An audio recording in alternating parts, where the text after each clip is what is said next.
സംഗീതം. മൗനത്തിലൂടെയാണ് ലോകത്തിൽ ഏറ്റവും കൂടുതൽ ആളുകൾ സംവദിച്ചിരുന്നത്. മൗനമാണ്. ഏറ്റവും പ്രിയപ്പെട്ടവരുടെ സ്നേഹം പങ്കിടുന്നത് മൗനത്തിലൂടെയാണ്. അതുകൊണ്ട് നിശബ്ദത എന്ന് പറയുന്നത് അതിമനോഹരമായ സംഗീതമാണ്. നിശബ്ദത കേട്ട് ഞെട്ടിയുണർന്ന കഥ നിങ്ങൾ കേട്ടിട്ടുണ്ടോ? ആഫ്രിക്കയിലെ വിക്ടോറിയ വെള്ളച്ചാട്ടത്തിന് അരികിൽ താമസിക്കുന്ന ഗോത്രവർഗക്കാരെല്ലാവരും ജനിച്ചു വീഴുമ്പോൾ തന്നെ അവർ അതിഭീകരമായ വെള്ളച്ചാട്ടത്തിൻ്റെ ശബ്ദം കേട്ടിട്ടാണ് ജീവിതം മുന്നോട്ട് പോകുന്നത്. ആ ശബ്ദം എന്ന് പറയുന്നത് അവർക്ക് ശബ്ദമല്ല, ആ ശബ്ദത്തിന് മറികടന്നിട്ടുള്ള ശബ്ദമാണ് അവരുടെ ശബ്ദം. അതുകൊണ്ട് അതവരുടെ നിത്യജീവിതത്തിൻ്റെ ഭാഗമാണ് ഈ വെള്ളച്ചാട്ടത്തിൻ്റെ ശബ്ദം. ഒരു ദിവസം അർദ്ധരാത്രിയിൽ പർവ്വതത്തിൽ ഒരു വലിയ ഉരുൾപൊട്ടലുണ്ടാവുകയും വലിയൊരു പാറ ഉരുണ്ടു വന്ന് വിക്ടോറിയ വെള്ളച്ചാട്ടത്തിൻ്റെ ആ മുഖം അടഞ്ഞു പോവുകയും ആ വെള്ളച്ചാട്ടം അല്പനേരം നിലച്ചു പോവുകയും ചെയ്തു. അവരുടെ ജീവിതത്തിൽ ആദ്യമായിട്ടാണ് അത്തരത്തിലൊരു നിശബ്ദതയുടെ അത്ഭുതം അവർ അനുഭവിച്ചത്. അങ്ങനെയാണ് അവർ രാത്രിയിൽ നിശബ്ദത കേട്ടിട്ട് ഞെട്ടിയുണർന്നത്. നിശബ്ദത കേട്ടിട്ട് ഞെട്ടിയുണർന്നത്. നിശബ്ദതയ്ക്ക് വലിയ അർത്ഥമുണ്ട്. മൗനം മറുപടിയായിട്ടാണ് 1980-കൾക്ക് മുമ്പിൽ വിവാഹം കഴിച്ച ഇവിടെയുള്ള 90% ആളുകളും വിവാഹത്തിന് സമ്മതമാണോ എന്ന ചോദ്യത്തിന് മൗനത്തിലൂടെയായിരുന്നു മറുപടി പറഞ്ഞിരുന്നത്, അല്ലേ? ആരും എനിക്കിഷ്ടമാണ് അച്ഛ എന്ന് പറഞ്ഞിരുന്നില്ല. കാട്ടുതാറാവുകൾ ഇണകളെ തിരയും കായലിനരികിലൂടെ, കടത്തു തോണികളിൽ ആളു കയറും കല്ലൊതുക്കുകളിലൂടെ,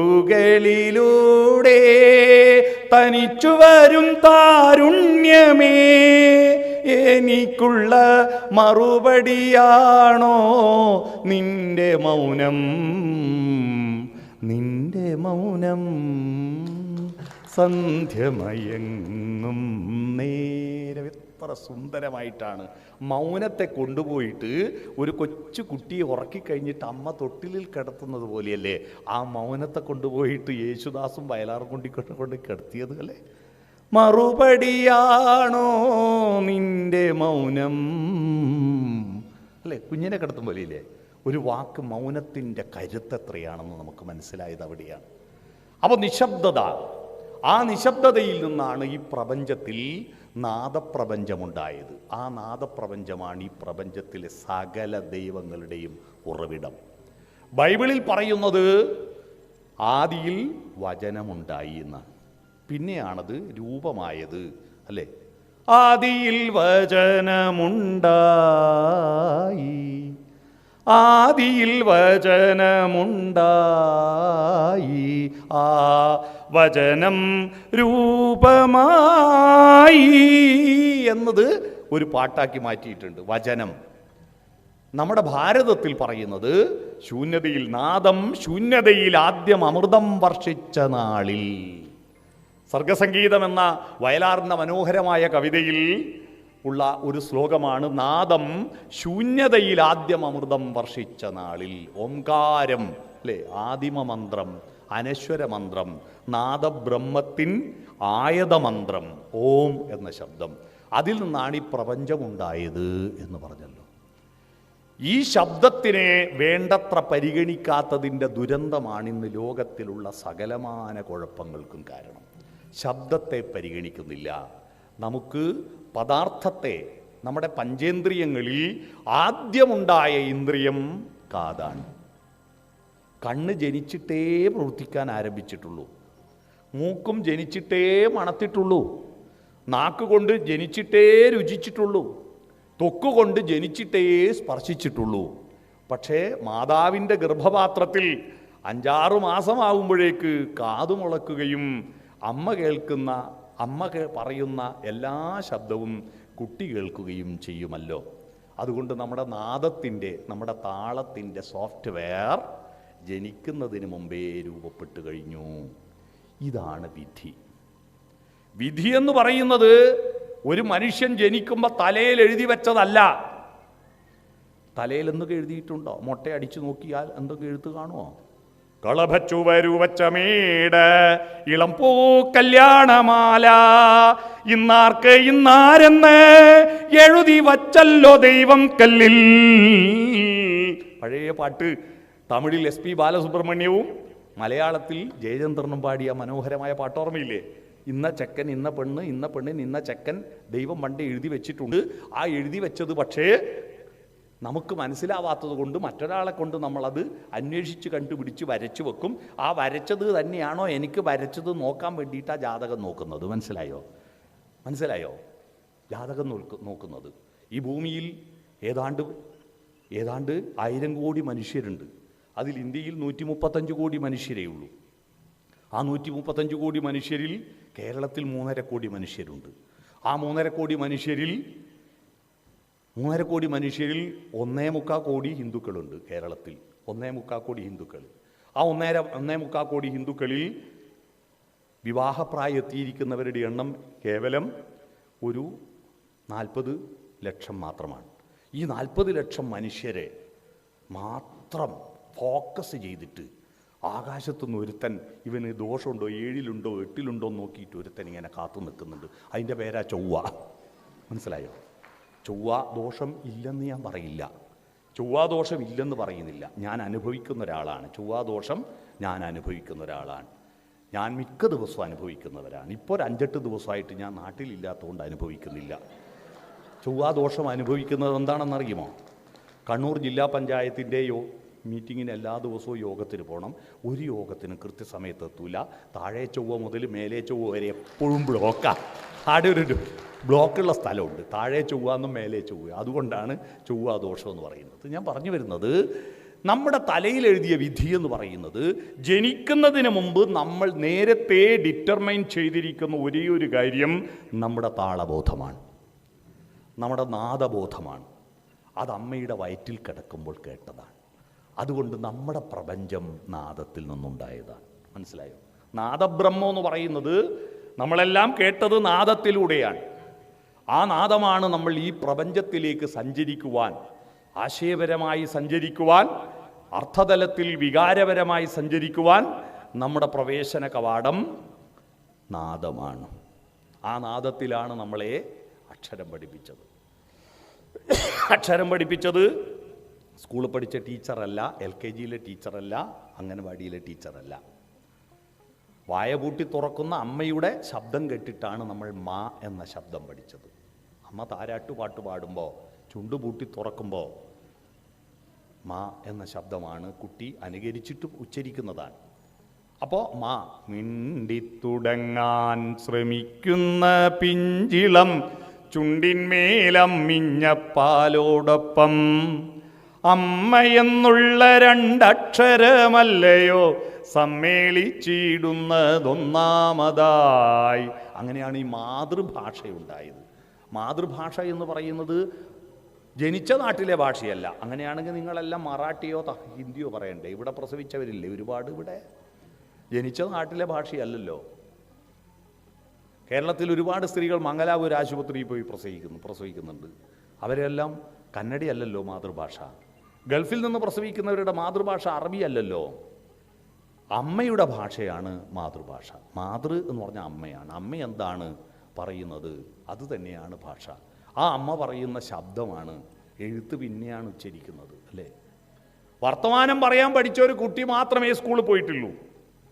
വർത്തമാനം പറയാൻ പഠിക്കാത്തൊരു കുട്ടി സ്കൂളിൽ പോയിട്ടില്ല. അപ്പോൾ പോകുന്നതിന് മുമ്പ് അവന് വാക്കുണ്ട് പക്ഷെ അക്ഷരമില്ല എന്നേ ഉള്ളൂ. വാക്കെന്ന വാക്കിൻ്റെ അർത്ഥം വാ എന്ന് പറഞ്ഞാൽ വായ, ക്ക് എന്ന് പറഞ്ഞാൽ തൊണ്ടയിൽ ഒച്ച. തൊണ്ടയിലെ ശബ്ദം വായിലൂടെ പുറത്ത് വന്ന വാക്ക്, അതാണ് വാക്ക്. ആ വാക്ക് എല്ലാവർക്കും ഉണ്ട്. അവിടെ എത്തിയാൽ എന്നെ പഠിപ്പിച്ച മൂസ മാഷ് ബോർഡുമേൽ വളരെ സൂത്രത്തിൽ അക്ഷരം പഠിപ്പിച്ചത് എനിക്കിപ്പോൾ ഓർമ്മയുണ്ട്. വട്ടത്തിൽ ടാഠാ. വട്ടം എന്താന്ന് പപ്പടം കാണിച്ചിട്ട് അമ്മ പറഞ്ഞു തന്നാണ്, അല്ലേ? വട്ടം എന്താണെന്ന് അറിയാത്തവന് വട്ടത്തിൽ ടാഠാ എന്ന് പറഞ്ഞാൽ അറിയോ? വട്ടം നമ്മളെ പഠിപ്പിച്ചത് അമ്മ പപ്പടം കാട്ടിയിട്ടാണ്. വട്ടത്തിൽ ടാഠാ, പകുതിയുമായി ചാറാ, ഉള്ളിക്കൂട്ടിയാരാ, ഉന്തിക്കയറ്റിയ പുറത്തിറക്കിയ താ എന്ന് പറഞ്ഞിട്ട് സൂത്രത്തിലാണ് മാഷ് അക്ഷരം പഠിപ്പിച്ചിരുന്നത്. ആ ചിത്രങ്ങളല്ല, ചിത്രത്തേക്കാൾ കണ്ണുകൊണ്ട് കാണുന്നതിനേക്കാൾ കാതുകൊണ്ട് കേൾക്കുന്നതാണ്. ആ കാതുകൊണ്ട് കേൾക്കുന്ന ശബ്ദം പ്രപഞ്ചത്തിൽ എല്ലായിടത്തും പ്രകൃതിയുടെ ശബ്ദമുണ്ടായിരുന്നു. ആ പ്രകൃതിയിലെ ശബ്ദം ആരും ബോധപൂർവം ഉണ്ടാക്കിയതായിരുന്നു. അറിയാതെ തന്നെ ഇടി പൊട്ടിപ്പോകുന്നതാണ്. ഇവിടുന്ന് എങ്ങോട്ടാണ് ഇടി വീഴേണ്ടതെന്ന് ഇടിക്കറിയില്ല. കാറ്റ് ശബ്ദമുണ്ടാക്കുന്നത് ബോധപൂർവമല്ല. കാറ്റ് അടിക്കാറുണ്ട്. കാറ്റടിക്കുമ്പോൾ ആ കാറ്റിൻ്റെ വഴിയിൽ തട്ടിത്തടയുന്ന വൃക്ഷക്കൊമ്പുകളും പാറക്കെട്ടുകൾക്കനുസരിച്ച് കാറ്റിന് വ്യത്യസ്ത ശബ്ദങ്ങളുണ്ടാകാറുണ്ട്. പക്ഷേ ബോധപൂർവം ശബ്ദം ഉൽപ്പാദിപ്പിക്കാൻ ആരംഭിച്ചപ്പോഴാണ് ലോകത്ത് മനുഷ്യരുണ്ടായത്. മൃഗങ്ങൾ ശബ്ദങ്ങൾ ഉൽപ്പാദിപ്പിക്കാറുണ്ട്, പക്ഷേ അവരുടെ സങ്കടങ്ങളും സന്തോഷങ്ങളും പ്രകടിപ്പിക്കാൻ ശബ്ദമുണ്ടാക്കാറുണ്ട്. പക്ഷെ ആ ശബ്ദം അവർക്ക് അഡ്ജസ്റ്റ് ചെയ്യാൻ അറിയില്ല. പണ്ടും 10,000 കൊല്ലം മുമ്പ് ആന എങ്ങനെയാണ് ചിഹ്നം വിളിച്ചത്, അതേപോലെ ഇപ്പോഴും ചിഹ്നം വിളിക്കുന്നത്. അതിലൊരു ഷഡ്ജത്തെ മാറ്റാനോ ഒരു ഋഷഭത്തെ കൊണ്ടുവരാനോ ആനക്കും കഴിഞ്ഞിട്ടില്ല, കുയിലിനും കഴിഞ്ഞിട്ടില്ല. അന്നും ഇന്നും കുയിലും ആനയും ഒരേ ശബ്ദത്തിലാണ് പാട്ടുപാടുന്നത്, ഒരേ ശബ്ദത്തിലാണ് കരയുന്നത്, ഒരേ ശബ്ദത്തിലാണ് അലറുന്നത്. പട്ടി കുരയ്ക്കുന്നത് അന്നും ഇന്നും ഒരേ ശബ്ദത്തിലാണ്. ഒരു മാറ്റവും ഉണ്ടാക്കിയിട്ടില്ല. മനുഷ്യനായത് ശബ്ദത്തെ സംവരണം ചെയ്യാൻ പഠിച്ചപ്പോഴാണ്. അട്ടഹാസത്തിൽ നിന്ന് മെല്ലെ പറയാൻ തുടങ്ങിയപ്പോഴാണ്. അട്ടഹാസം നിഷാദൻ്റെ ഒച്ചയാണ്. നിഷാദൻ മാ നിഷാദ, അരുത് കാട്ടാള. കാട്ടാളന്മാരുടെ ശബ്ദമാണ് അട്ടഹാസം. അവർക്ക് അങ്ങനെ പറയാൻ കഴിയുമായിരുന്നു. ഏഹേ എന്നായിരുന്നു അവരെ ശബ്ദം. ഓഹോ അതായിരുന്നു അവരുടെ ശബ്ദം. അതാണ് നിഷാദം, അല്ലേ? നീയല്ലേ നിഷാദം. കാട്ടാളൻ്റെ ഒച്ചയാണ് നിഷാദം. ആ കാട്ടാളത്വത്തിൽ നിന്ന് മനുഷ്യനിലേക്ക് വന്നത് അവൻ കൃഷി ചെയ്യാൻ തുടങ്ങി അടുത്തിരുന്നപ്പോഴാണ്. നട്ടപ്പോഴാണ് അവന് നാടുണ്ടായത്. അതുവരെ കാടാണ്. തനിയെ മുളച്ചതെല്ലാം കാട്, നട്ടുമുളപ്പിച്ചതെല്ലാം നാട്. നടുന്നവൻ നാട്ടാളൻ, ഒന്നും നടാത്തവൻ കാട്ടാളൻ. നിങ്ങൾ ഏത് വിവാഹത്തിൽ പെടുമെന്ന് വീട്ടിൽ പോയിട്ട് ആലോചിക്കുക. മനസ്സിലായോ? നടുന്നവൻ നാട്ടാളൻ, നടാത്തവൻ കാട്ടാളൻ. കാരണം നമ്മുടെ പുതിയ ന്യൂ ജനറേഷനൊരു ചിന്തയുണ്ട്.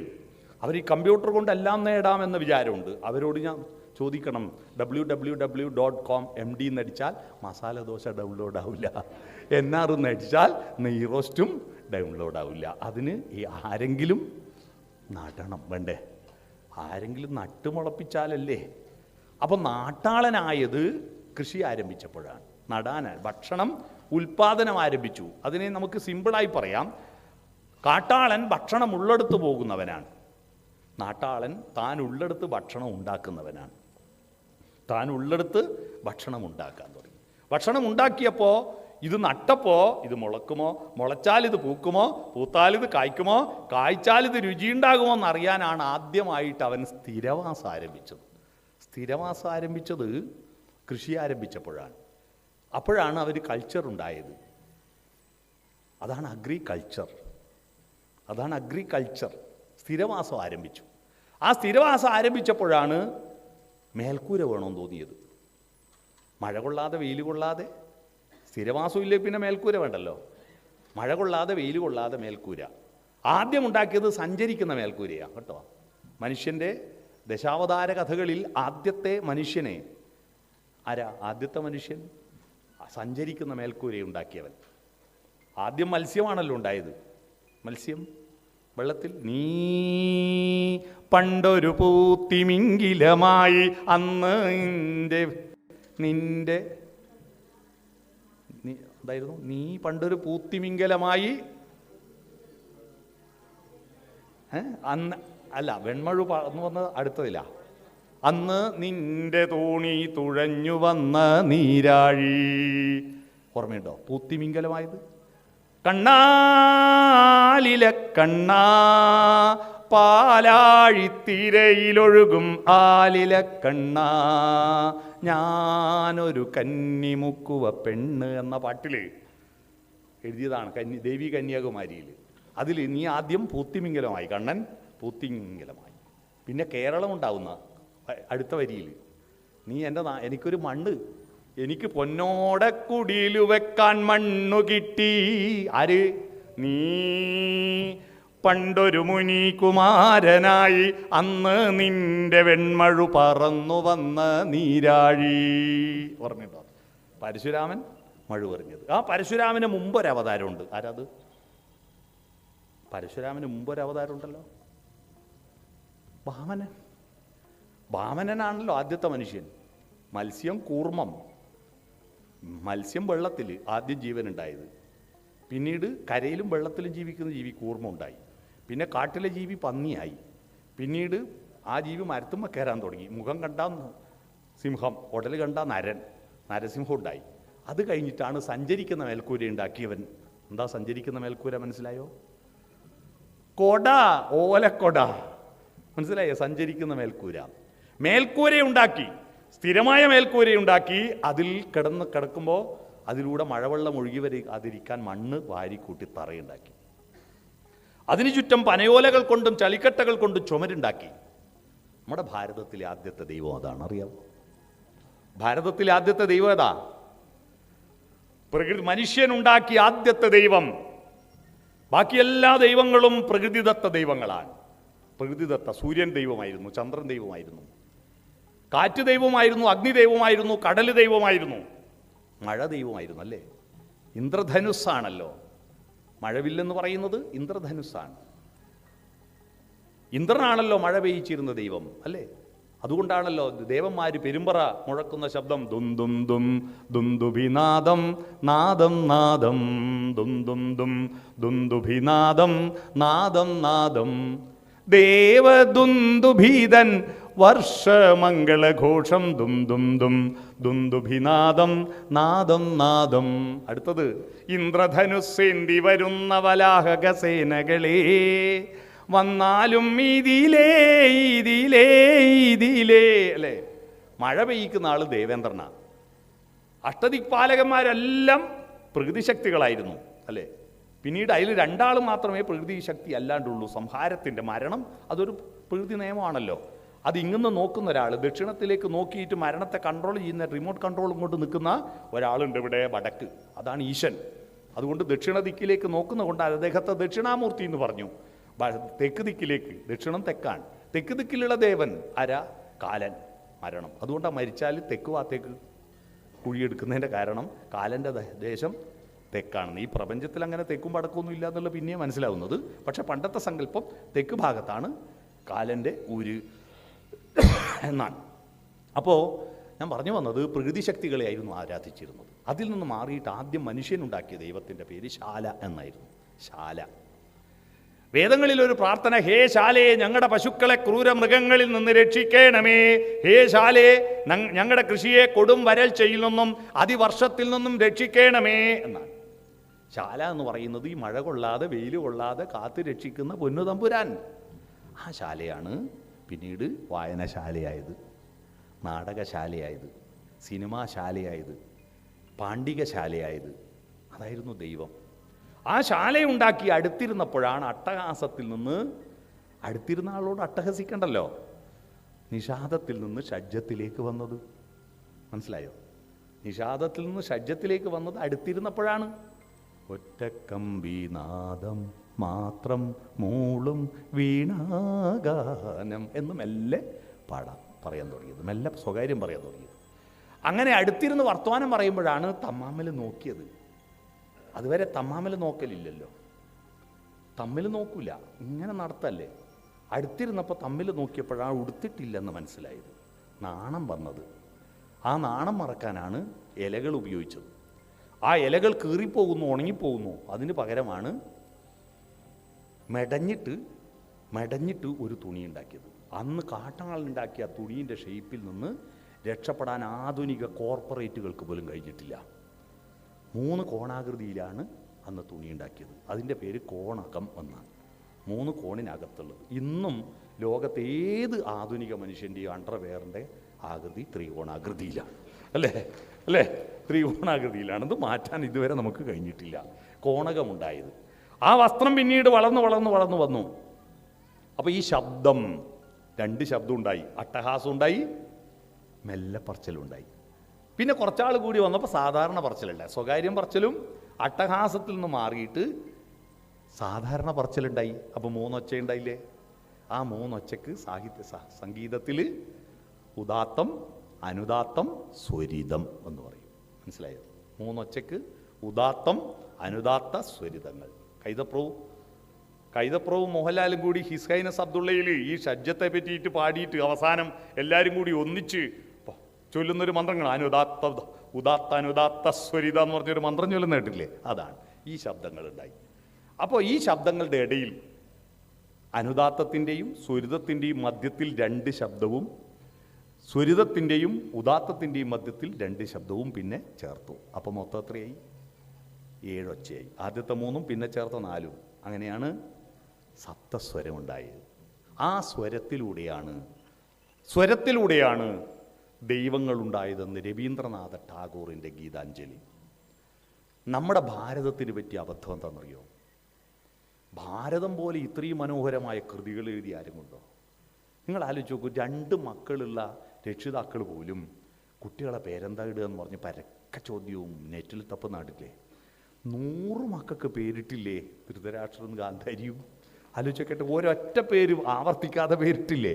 ആലോചിക്കട്ടെ. അതുപോലത്തെ 100 അല്ല, കണക്കുള്ള ആയിരക്കണക്കിന് പേരുകൾ, എല്ലാം അർത്ഥമുള്ള പേരാ. ഒരു കോളിംഗ് ബെല്ലിൻ്റെ ഒച്ചയുമില്ല. ഉണ്ടോ? എൻ്റെ വീടിൻ്റെ അടുത്തുള്ളൊരു കുട്ടീൻ്റെ പേര് ടിങ് ടോങ് എന്നാണ്. എന്താ? രാവിലെ പേര് വിളിക്കുന്ന ദിവസം രാവിലെ കേട്ട പേരെന്താണോ അത് ഇടാൻ തീരുമാനിച്ചു.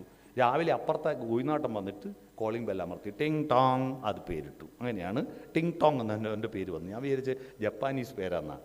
അപ്പോൾ ഇതാണ്. എന്നാൽ അന്ന് എല്ലാ പേരിനും, ദൈവങ്ങൾക്കെല്ലാം പേരിന് അർത്ഥമുണ്ട് കേട്ടോ. ദൈവത്തിൻ്റെ പേരിൻ്റെ അർത്ഥം ആരും അന്വേഷിക്കാറില്ല. എന്നാണ് ഈ ദൈവത്തെ പ്രാർത്ഥിക്കുമ്പോൾ ആ പേരിൻ്റെ, വിഷ്ണു എന്ന വാക്കിൻ്റെ അർത്ഥം എന്താണെന്ന് അറിയാമോ? വിഷ്ണു എന്ന് വെറുതെ അച്ഛനും അമ്മയിട്ട പേരാ? അച്ഛനും അമ്മയിട്ട പേരാണോ വിഷ്ണുവിന്? ശിവൻ എന്ന് പേര് വന്നെങ്ങനെയാ? എല്ലാ പേരിനും ഓരോ അർത്ഥവുമുണ്ട്. എല്ലാ ദൈവത്തിൻ്റെ പേരിനും അർത്ഥമുണ്ട്, അല്ലേ? ആ അർത്ഥം വെച്ചിട്ടാണ് പണ്ട് നമ്മുടെ സ്ത്രീകൾക്കെല്ലാം പേര് വിളിക്കുക, പുരുഷന്മാർക്കും പേര് വിളിക്കുക. അർത്ഥം വെച്ചിട്ട് സൗന്ദര്യ സങ്കല്പങ്ങളുടെ ഭാഗമായിട്ടാണ് താമരപ്പൂവിൻ്റെ ഇതള് പോലെ കണ്ണുള്ളവളെ പങ്കജാക്ഷി, അംബുജാക്ഷി, കമലാക്ഷി എന്ന് വിളിക്കും, അല്ലേ? മീനിനെ പോലെ പടക്കുന്ന കണ്ണുള്ളവളെ മീനാക്ഷി എന്ന് വിളിക്കും, അല്ലേ? വലിയ കണ്ണുള്ളവളെ വിശാലാക്ഷി എന്ന് വിളിക്കും. എൻ്റെ നാട്ടിൽ 9 വിശാലാക്ഷിയുണ്ട്. അന്ന് ഏറ്റവും സുന്ദരമായ പേരായിരുന്നു വിശാലാക്ഷി. വലിയ കണ്ണുള്ളവർ സ്ത്രീകൾ സുന്ദരിമാരാണെന്ന വലിയ കണ്ണുള്ളവർ. അതുകൊണ്ടാണ് വലിപ്പം ചെറിയ സംശയമുള്ളവരാണ് വലിപ്പം ഉണ്ടെന്ന് ബോധ്യപ്പെടുത്താൻ വരയ്ക്കുന്നത്.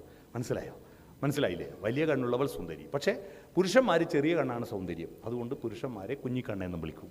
മനസ്സിലായില്ലേ? പുരുഷന്മാർക്ക് കുഞ്ഞിക്കണ്ണെന്ന. മഞ്ജു വാര്യരുടെ കണ്ണിന് അല്പം വലിപ്പം കുറവായതുകൊണ്ടാണ് അതിലും വലിയ കണ്ണുള്ള കാവ്യമാധവൻ്റെ അടുത്തേക്ക് ആ വടുവം പാഞ്ഞത്. മനസ്സിലായോ? അതാണ്. അപ്പോൾ സൗന്ദര്യം കണ്ണിലാണ്. അപ്പോൾ പേരുകൾ, ആ പേരിനെല്ലാം ജീവിക്കണമെങ്കിൽ വിജയം വേണ്ടേ? ജീവിക്കണമെങ്കിൽ വിജയം വേണം. ജീവിക്കുന്നതിന് ഡിപ്പാർട്ട്മെൻറ്റ് ഹെഡ് ആരാന്നറിയാമോ? ജീവിതത്തിൻ്റെ ഡിപ്പാർട്ട്മെൻറ്റ് ഹെഡാണ് സൃഷ്ടി ബ്രഹ്മാവിദ്യത. സ്ഥിതി ആരതാ? വിഷ്ണു. ജീവിക്കണമെങ്കിൽ A+ വേണം, വേണ്ടേ? ജയിക്കണ്ടേ? വിജയം ആഗ്രഹിക്കുന്നവൻ, വിജയം ഉണ്ടാകാൻ തോന്നിപ്പിക്കുന്നവൻ, അതാ വിഷ്ണു എന്ന വാക്കിൻ്റെ അർത്ഥം. വിജയം ഉണ്ടാകാൻ തോന്നിപ്പിക്കുന്നവൻ. ജയം ഉണ്ടാകാൻ തോന്നിക്കുന്നവൻ ജിഷ്ണു, വിജയം ഉണ്ടാകാൻ തോന്നിക്കുന്നവൻ വിഷ്ണു. ഭക്ഷണം ആഗ്രഹിക്കുന്നവൻ ബുഭുക്ഷു, മോക്ഷം ആഗ്രഹിക്കുന്നവൻ മുമുക്ഷു എന്നൊക്കെ പ്രയോഗങ്ങളുണ്ട്. അങ്ങനെയാണ് വിഷ്ണു എന്ന് പേര് വന്നത്. അപ്പോൾ പേരുകൾ, ദൈവത്തിൻ്റെ പേരുകൾ ഒരുപാട് പേരുണ്ട് മഹാഭാരതത്തിൽ, രാമായണത്തിൽ. എത്ര കഥകളാണ്! ആ കഥകളിലെല്ലാമുള്ള ഓരോ അർത്ഥം എന്താണ്? ഞാൻ മഹാഭാരതത്തിലെ ഒരു പുതിയ ആന്തരികമായ അർത്ഥം കഴിഞ്ഞ ദിവസം എനിക്ക് മലയാളത്തിലെ ഒരു പാട്ട് കേട്ടപ്പോഴാണ് ഞാൻ ഒരു സംവാദം നടക്കുക മഹാഭാരതത്തിലെ കഥാപാത്രങ്ങളെ പറ്റി. അപ്പോൾ ഗാന്ധാരിയെ പുകഴ്ത്തിയിട്ട് ഒരാൾ സംസാരിക്കുക, എനിക്ക് ഗുരുതുല്യനായ ഒരാൾ. പക്ഷേ ഗാന്ധാരി ചെയ്ത അബദ്ധത്തെ നേരിടാൻ ഞാൻ പഴയൊരു പാട്ട് ആണ്. കാരണം ഗാന്ധാരി പ്രസവിച്ച 100 മക്കളും നല്ലവരായിരുന്നു. ജനിക്കുമ്പോൾ എല്ലാ കുട്ടികളും നല്ലവരായിരുന്നു. പിന്നീട് അവർ ദുഷ്ടന്മാരായതെങ്ങനെയാണ്? സുയോധനൻ എന്നായിരുന്നല്ലോ പേര്, ദുര്യോധനൻ ആയിരുന്നില്ലല്ലോ. എന്ന് പറഞ്ഞാൽ എല്ലാം നല്ലതല്ലേ? എന്ന് പറഞ്ഞാൽ, എൻ്റെ പേര് സുരേഷ് ബാബു ആയതുകൊണ്ട് പറയുന്നതല്ല കേട്ടോ. എന്ന് പറയുന്നതെല്ലാം നല്ലതെന്ന അർത്ഥം. സുയോധനൻ പിന്നീട് ദുഷിച്ചതായി മാറിയതിൻ്റെ കാരണം എന്താ? ഹസ്തിനപുരത്തുനിന്നൊരു വിവാഹാന്വേഷണം പോയി സുബലൻ്റെ മകൾക്ക് കാണ്ഡഹാറിലേക്ക്. കാണ്ഡഹാർ അറിയില്ലേ? അഫ്ഗാനിസ്ഥാനിലെ വിമാനത്താവളമാണ് കാണ്ഡഹാർ. അത് പണ്ടത്തെ പേര് ഗാന്ധാരം എന്നായിരുന്നു. ആ ഗാന്ധാരത്തിലേക്ക് വിവാഹാന്വേഷണം പോയപ്പോൾ, ഇത്രയും വലിയ രാജ്യത്തു നിന്നൊരു വിവാഹാന്വേഷണം വന്നപ്പോൾ വരന് കണ്ണ് കാണുന്നില്ല എന്ന കാര്യം പറയണ്ടെന്ന് പറഞ്ഞു മകളോട്. സുബലൻ പറഞ്ഞു. അങ്ങനെ വിവാഹം ഉറപ്പിച്ചു. വിവാഹ കതിർമണ്ഡപത്തിലേക്ക് കയറിയപ്പോഴാണ് തൻ്റെ ഭർത്താവിന് കണ്ണ് കാണുന്നില്ല എന്ന് ഗാന്ധാരി തിരിച്ചറിഞ്ഞത്. ഗാന്ധാരിക്ക് വല്ലാത്ത ഈഗോ പ്രശ്നമുണ്ടായി. തന്നെ പറ്റിച്ച തൻ്റെ പിതാവിനോടും തന്നെ പറ്റിച്ച വിവാഹത്തിൻ്റെ മധ്യസ്ഥന്മാരോടും എല്ലാം പ്രതിഷേധ സൂചകമായിട്ട് ശപഥം ചെയ്തു. തൻ്റെ ഭർത്താവിന് കാണാൻ പറ്റാത്ത ലോകം എനിക്കും കാണണ്ട. മന്ത്രകോടി എടുത്ത് കണ്ണുകെട്ടി. പിന്നീട് മക്കളെ കണ്ടിട്ടില്ല. പെറ്റിട്ടു എന്നല്ലാതെ ഒരു മക്കളെയും കണ്ടിട്ടില്ല. ഭർത്താവ് മക്കളെ കാണുന്നില്ല. ആ ഭർത്താവിൻ്റെ കണ്ണായി നിന്നിട്ട് ഈ മക്കളെ വളർത്തേണ്ട ഭാര്യയും കണ്ടില്ല. കണ്ടോ? അവരുടെ ഒരു ചെയ്തികളും കണ്ടില്ല. അവസാനം കണ്ണിൽ കെട്ടയച്ചത് മരണത്തിൻ്റെ വക്കിലെത്തി നിൽക്കുമ്പോൾ ദുര്യോധനൻ വന്നിട്ട് എന്നെ അനുഗ്രഹിക്കണമെന്ന് പ്രാർത്ഥിച്ചപ്പോൾ മാത്രമാണ് കണ്ണിൻ്റെ കെട്ടയച്ചത്. സമയം കഴിഞ്ഞു പോയിട്ട് കണ്ടിട്ട് കാര്യമുണ്ടോ? കാണേണ്ട സമയത്ത് കാണാതെ അവസാനം കണ്ടിട്ട് കാര്യമില്ലെന്ന് തിരിച്ചറിവാണ്. ആ തിരിച്ചറിവ് എനിക്കുണ്ടായത് മലയാളത്തിലൊരു പാട്ടാണ്. ഭർത്താവ് കണ്ണ് കാണുന്നില്ലെങ്കിൽ ഭർത്താവിൻ്റെ കണ്ണായിട്ട് ഭാര്യ നിൽക്കണ്ടേ? കണ്ണ് കാണാത്ത ഭർത്താവ് പാട്ട് പാടുമ്പോൾ ഭാര്യ കൂടെ പാടുന്നൊരു പാട്ട്, കൺമണി നീയൻ കരം പിടിച്ചാൽ കണ്ണുകളെന്തിനു വേറെ, എനിക്ക് കണ്ണുകളെന്തിനു വേറെ. അപ്പോൾ ഭാര്യ കാണാനുള്ളത് കരളിൽ പകരാൻ, കാണാനുള്ളത് കരളിൽ പകരാൻ ഞാനുണ്ടല്ലോ ചാരേ, കണ്ണായി ഞാനുണ്ടല്ലോ ചാരേ എന്ന് പാടേണ്ട ഗാന്ധാരി കണ്ണ് കെട്ടിയത് കൊണ്ടാണ് സുയോധനൻ ദുര്യോധനായി, സുശാസനൻ ദുശാസനായി, സുശള ദുശ്ശളയുമായി. മനസ്സിലായില്ലേ? അതിൻ്റെ കാരണം ആ കണ്ണുകൂട്ട്. അപ്പം അത്തരത്തിൽ എന്തെല്ലാം കഥകളുണ്ട് മഹാഭാരതത്തിൽ, രാമായണത്തിൽ. നിങ്ങൾ അറിയുമോ, സാഹിത്യ മീമാംസയിൽ ലോകത്ത് നമ്പർ 1 ആയിരുന്നു ഇന്ത്യ. എന്താണ് പ്രതിഭ? ഇവിടെ കണ്ടു, പ്രതിഭ കണ്ടില്ലേ? ഇവിടെ കണ്ടില്ലേ എത്ര ഓരോ ആളുടെ പ്രതിഭ കണ്ടില്ലേ? എത്ര മനോഹരമായിട്ടാണ് പാടിയത്. ആ പാട്ട് പ്രതിഭയാകുന്നത് നമ്മൾ ടി വി കേൾക്കുമ്പോൾ അത് നമുക്ക് ആസ്വദിക്കാൻ പറ്റാതെ നമ്മൾ നേരിട്ട് കേൾക്കുമ്പോൾ നമുക്ക് ആസ്വദിക്കാൻ പറ്റുന്നത് എന്തുകൊണ്ടാണെന്നറിയോ?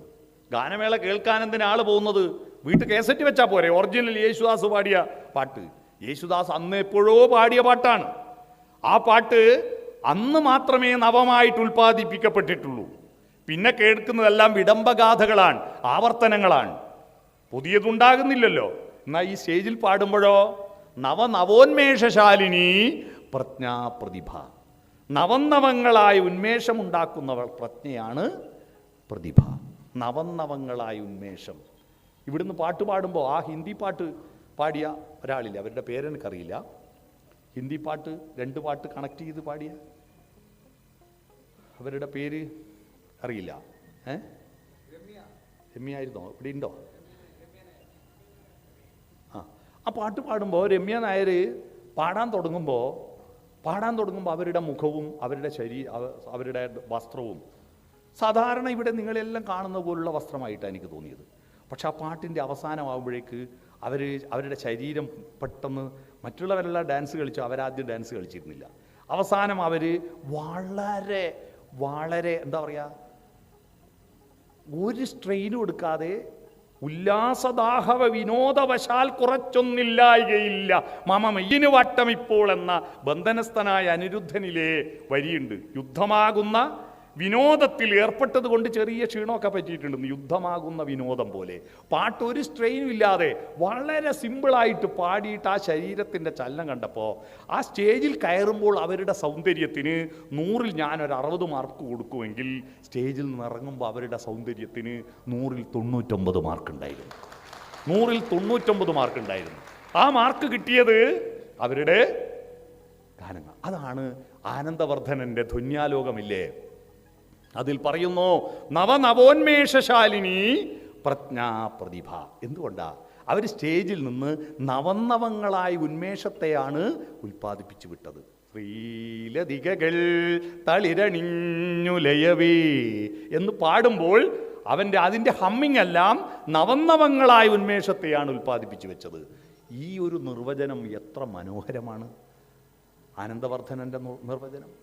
നമ്മുടെ ഭാരതത്തിലെ ചികിത്സാ സമ്പ്രദായം ടെസ്റ്റ് ട്യൂബിൽ ഓരോ രാസപദാർത്ഥത്തെയും മൂലകത്തെയും എടുത്ത് പരസ്പരം യോജിപ്പിച്ചിട്ട് അതിൽ നിന്ന് ഉൽപ്പാദിപ്പിക്കുന്ന രസതന്ത്രത്തെ കണ്ടെത്തിയിട്ട് ഈ ശരീരത്തിലുള്ള ഓരോ കോശത്തിലും അടങ്ങിയിരിക്കുന്ന മൂലകങ്ങളെ പരിശോധിച്ചിട്ട് അതിൽ ഇത് കണക്ട് ചെയ്യുമ്പോൾ ഉണ്ടാകുന്ന രാസമാറ്റങ്ങളെ പരീക്ഷണശാലയിൽ പഠിച്ചിട്ടാണ് ആധുനിക വൈദ്യശാസ്ത്രം ഉണ്ടായത്.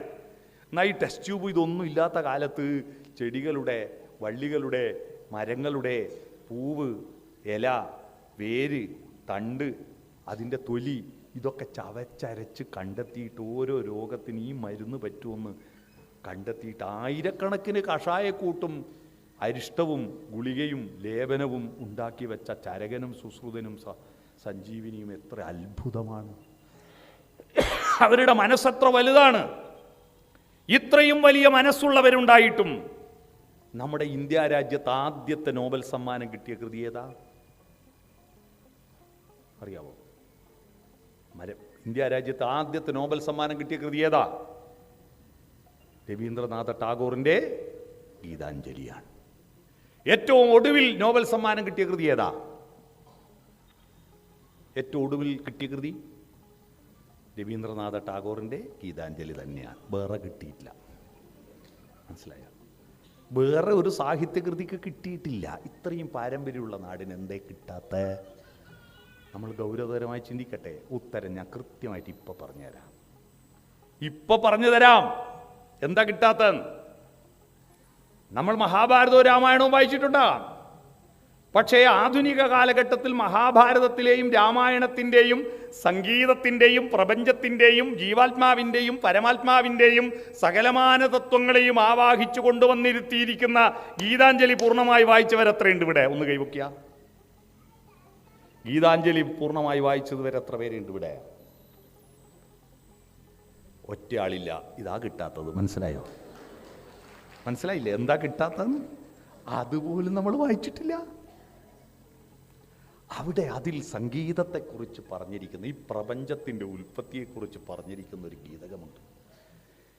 നമ്മൾ പ്രഭോ എന്ന വാക്ക് ഏറ്റവും സുന്ദരമായിട്ട് ഉപയോഗിച്ചത് രവീന്ദ്രനാഥ ടാഗോറാണ്. ഏതോ വെള്ളപ്പൊക്കത്തിൽ ആരോ പറഞ്ഞ ഇപ്പോൾ അതല്ലേ തരംഗം, ഹേ പ്രഭോ യേ ക്യാ ഹുവാ, ഈ പ്രഭുവിനെ നമ്മൾ എടുത്ത് കൊണ്ടാടുക. പക്ഷേ ഒരു പ്രഭോ എന്നൊരു വിളിയുണ്ട്. ആ വിളി നിങ്ങൾ കേട്ടിട്ടുണ്ടോ? ഹേ പ്രഭു, ജനഗണമന അധിനായക. ഈ പ്രപഞ്ചത്തിൻ്റെ എല്ലാ വിധത്തിലുള്ള ആരംഭവും അങ്ങയുടെ സംഗീതത്തിൽ നിന്നാണ്. പക്ഷെ ആ സംഗീതം പഠിക്കാനാണ് ഞാൻ ശ്രമിക്കുന്നത്. പക്ഷെ പരാജയപ്പെട്ടു പോകുന്നു. അതുപോലെ പാടാൻ എനിക്ക് കഴിയുന്നില്ല. അങ്ങയുടെ ശൈലി എന്തെന്ന് തിരിച്ചറിയാനുള്ള പരിശ്രമത്തിലാണ് ഞാൻ. ആ ഗീതകം ഇങ്ങനെ പറയുന്നു: ഞാനറിവീല ഭവാന്റെ മോഹനഗാനാലാപന ശൈലീ, നിവൃതം ഞാനതു കേൾപ്പൂ സതതം നിതാന്ത വിസ്മയശാലീ. ഉദയദ്ഗാന പ്രകാശകലയാൽ ഉജ്ജ്വല ശോഭം ഭുവനം അലതല്ലിടുകയാണധിഗഗനം വായുവിലീശ്വരചലനം. അലീക്കുന്നു ശിലകളെ ഈശ്വര ഗംഗാസരഭസഗമനം. പാടണമെന്നുണ്ടീ രാഗത്തിൽ പാടാൻ സ്വരമില്ലല്ലോ, പറയണമെന്നുണ്ടെന്നാൽ അതിനൊരു പദം വരുന്നീലല്ലോ. പ്രാണനുറക്കെ കേണീടുന്നു പ്രഭോ. അവിടെയാണ് പ്രാണനുറക്കെ കേണീടുന്നു പ്രഭോ. പരാജിത നിലയിൽ നിബദ്ധനിഹ ഞാൻ നിൻഗാനത്തിൻ നിരന്തമാകിയ വലയിൽ. പരാജയത്തിൽ നിന്ന് അതിജീവിക്കുവാനുള്ള ഒരു ഉപദേശം അവസാനം തരുന്നു. നിന്റെ ഗാനം പോലെ എനിക്കൊരിക്കലും പാടാൻ പറ്റുന്നില്ല. മലയാളികൾക്ക് പറ്റിയ അബദ്ധം മുഴുവൻ എല്ലാ അമ്മയും അച്ഛനും മക്കളോട് പറയും യേശുദാസിനെ പോലെ പാടണമെന്ന്. അതാണ് പറ്റിയ അബദ്ധം. യേശുദാസിനെ പോലെ ഒരാളും പാടാൻ ശ്രമിക്കരുത്.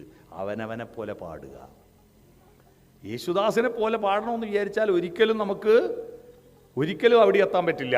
അവനവനെ പാടുമ്പോൾ ചിലപ്പോൾ യേശുദാസിനെ മുറിച്ച് കടക്കാൻ പറ്റും. അതുകൊണ്ട് ആരും മറ്റൊരാളെ പോലെ പാടരുത്. ആരും അയാളെപ്പോലെ കവിത എഴുതരുത്. എല്ലാവരും അവനവനെ പോലെ. നിങ്ങൾ ഈ ഭൂമിയിൽ അയച്ചത് മറ്റൊരാൾക്കും ചെയ്യാനില്ലാത്ത ദൗത്യവുമായിട്ടാണ്. ഓരോ ജന്മവും ഓരോ പ്രതിഭാസവുമാണ്. അതുകൊണ്ടാണ് പ്രതിജന ഭിന്ന വിചിത്ര മാർഗികളായിട്ട് മനുഷ്യരെ സൃഷ്ടിച്ചത്. ഓരോ ആളും വ്യത്യസ്തരാ.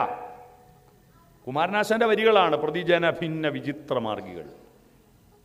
മുയലെല്ലാം കാണുമ്പോൾ ഒരുപോലെയാ, ആടുകളും പശുക്കളെല്ലാം ഒരുപോലെയാ. പക്ഷെ മനുഷ്യരാരും ഒരുപോലെയല്ല.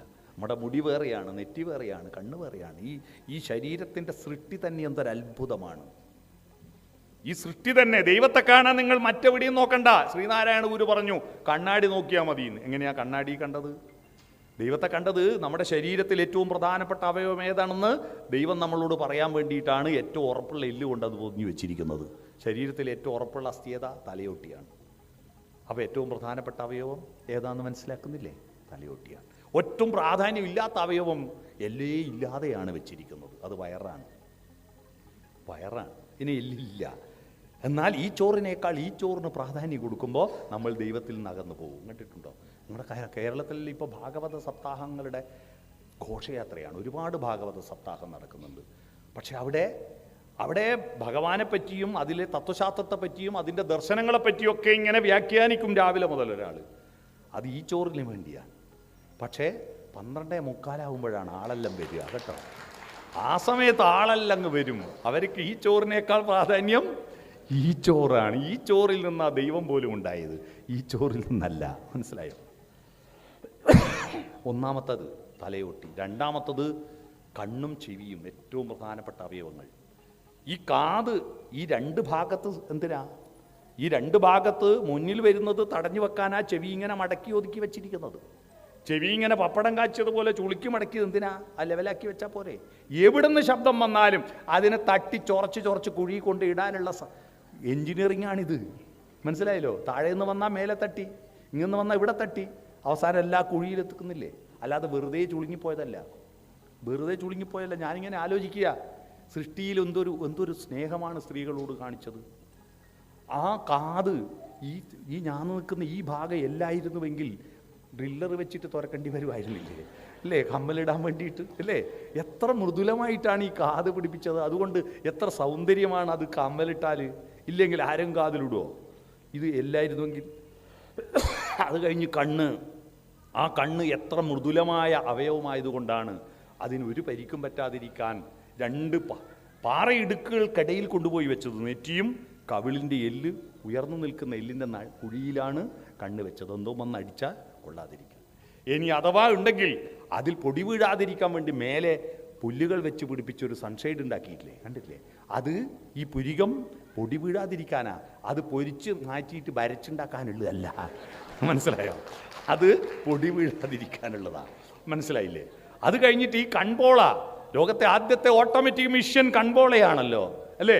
പൊടി വീഴുമ്പോൾ പൊടി വരുന്നുണ്ട്, അതുകൊണ്ട് കണ്ണ് പൂട്ടിക്കോ എന്ന് തലച്ചോറിൽ നിന്ന് മെസ്സേജ് കിട്ടാൻ സമയമുണ്ടോ? ഇല്ല. തലച്ചോറിനെ ഒന്നും കാത്തു നിൽക്കാതെ ഓട്ടോമാറ്റിക്കായി കണ്ണുകൾ അടയുന്നു. അഥവാ പൊടി വീണ് പോയിട്ടുണ്ടെങ്കിൽ സർവീസ് സ്റ്റേഷനിൽ കൊണ്ടുപോയിട്ട് വെള്ളം അടിച്ചിട്ട് തെറിപ്പിക്കാനൊന്നും കാത്തു നിൽക്കേണ്ട. ഉള്ളിൽ നിന്ന് തന്നെ വെള്ളം പുറത്തേക്ക് തള്ളിക്കുന്ന സംവിധാനം നമുക്ക് ഇതുവരെ ഉണ്ടാക്കാൻ പറ്റുമോ? ഏതെങ്കിലും ഒരു കാറ് സ്വയം കഴുകുന്ന പരിപാടി ഉണ്ടോ? നമ്മുടെ കണ്ണിനല്ലാതെ ഉടൻ തന്നെ കണ്ണീരൊഴുക്കി അതിനെ കഴുകുന്നു, അല്ലേ? അത് കഴിഞ്ഞിട്ട് മൂക്ക് വായക്ക് തൊട്ട് മേലെ പിടിപ്പിച്ചിട്ടില്ലെങ്കിൽ തിന്നുന്ന സാധനം കെട്ടതാണെന്ന് എങ്ങനെ മനസ്സിലാവും? മൂക്ക് മറ്റെവിടെ എങ്ങാണെങ്കിൽ, അല്ലേ? നാറുന്നതാണോ കെട്ടതാണോ എന്ന് കൃത്യമായി ആ മൂക്കിലേക്ക് പൊടി കയറാതിരിക്കാൻ അവിടെയും പുല്ല് വെച്ച് പിടിപ്പിച്ച് മീശ വെച്ച് തന്നില്ലേ പുരുഷന്മാർക്ക്? അല്ലേ? മീശ ഉണ്ടാക്കി തന്നില്ലേ? മീശ ഇപ്പം സ്ത്രീകൾ പുറത്തിറങ്ങാൻ തുടങ്ങിയപ്പോൾ ഇപ്പം കുറേശ്ശെ സ്ത്രീകൾക്ക് മീശ മുളക്കാൻ തുടങ്ങിയിട്ടുണ്ട്. കേട്ടിട്ടുണ്ടോ? അല്ലേ? അതാ. അത് കഴിഞ്ഞ് വായ, അതിലെ പല്ല്. ഏതെങ്കിലും ഒരു മിഷ്യനുണ്ടോ 75-80 കൊല്ലം തുരുമ്പിക്കാതെ നിൽക്കുന്ന വേറെ ഏതെങ്കിലും ഒരു ലോഹമുണ്ടോ?